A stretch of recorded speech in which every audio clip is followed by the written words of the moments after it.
Don't be afraid to think outside the box. Don't be afraid to fail big, to dream big. But remember, dreams without goals are just dreams, and they ultimately fuel disappointment. So have dreams, but have goals. Life goals, yearly goals, monthly goals, daily goals. I try to give myself a goal every day. Simple goals, but have goals. And understand that to achieve these goals, you must apply discipline and consistency.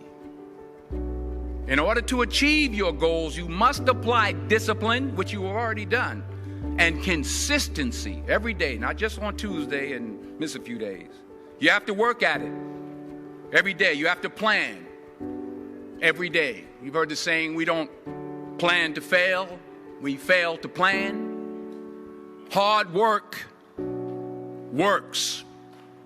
Working really hard is what successful people do. Remember that. Just because you're doing a lot more doesn't mean you're getting a lot more done. Don't confuse movement with progress.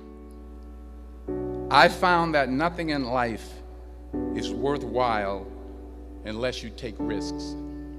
Nothing. Nelson Mandela said, "There is no passion to be found playing small and settling for a life that's less than the one you're capable of living." Now, I'm sure in your experiences in school and applying to college and picking your major and deciding what you want to do with life, I'm sure people have told you to make sure you have something to fall back on. Make sure you got something to fall back on, honey. But I never understood that concept, having something to fall back on. If I'm going to fall, I don't want to fall back on anything except my faith. I want to fall forward. I figure at least this way I'll see what I'm going to hit. Fall forward. This is what I mean. Reggie Jackson struck out 2,600 times in his career, the most in the history of baseball. But you don't hear about the strikeouts. People remember the home runs. Fall forward. Thomas Edison conducted 1,000 failed experiments. Did you know that? I didn't know that. Because the 1,001st was the light bulb. Fall forward. Every failed experiment is one step closer to success. If you don't fail, you're not even trying. I'll say it again. If you don't fail, you're not even trying. My wife told me this great expression. To get something you never had, you have to do something you never did. Les Brown's a motivational speaker. He made an analogy about this.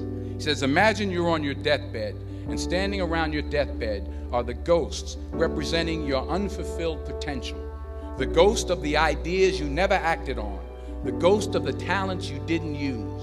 And they're standing around your bed, angry, disappointed, and upset. They say, we came to you because you could have brought us to life, they say. And now we have to go to the grave together. So I ask you today, how many ghosts are going to be around your bed when your time comes? I was 20 years old. I was at my lowest point. And then one day, and I remember the exact day, March 27th, 1975, I was helping my mother in her beauty shop. My mother owned a beauty shop up in Mount Vernon. And there was this older woman who was considered one of the elders in the town. And I didn't know her personally, but I was looking in the mirror, and every time I looked at the mirror, I could see her behind me, and she was staring at me. She just kept looking at me. Every time I looked at her, she kept giving me these strange looks. So she finally took the dryer off her head and she said something I'll never forget. First of all, she said, somebody give me a piece of paper. Give me a piece of paper. She said, young boy, I have a prophecy, a spiritual prophecy. She said, you are going to travel the world and speak to millions of people. Now, mind you, I'm 20 years old. I'm flunked out of school. In fact, like a wise ass, I'm thinking to myself, maybe she's got something in that crystal ball about me getting back into school next fall. But maybe she was on to something, because later that summer, while working as a counselor at the YMCA camp in Connecticut, we put on a talent show for the campers. And after the show, another counselor came up to me and asked, "Have you ever thought about acting? You're good at that." So when I got back to Fordham that fall, I got in and I changed my major once again for the last time. And in the years that followed, just as that woman prophesied, I have traveled the world and I have spoken to millions of people through my movies. Millions who up till this day couldn't see me, who up till this day I couldn't see while I was talking to them, and they couldn't see me. They could only see the movie. They couldn't see the real me. But I see you today, and I'm encouraged by what I see. And I'm strengthened by what I see. And I love what I see. And I can't think of a better message as we send you off today. To not only take risks, but to be open to life, to accept new views, and to be open to new opinions, to be willing to speak at a commencement at one of the best universities in the country, even though you're scared stiff. While it may be frightening, it will also be rewarding. Because the chances you take, the people you meet, the people you love, the faith that you have, that's what's going to define you.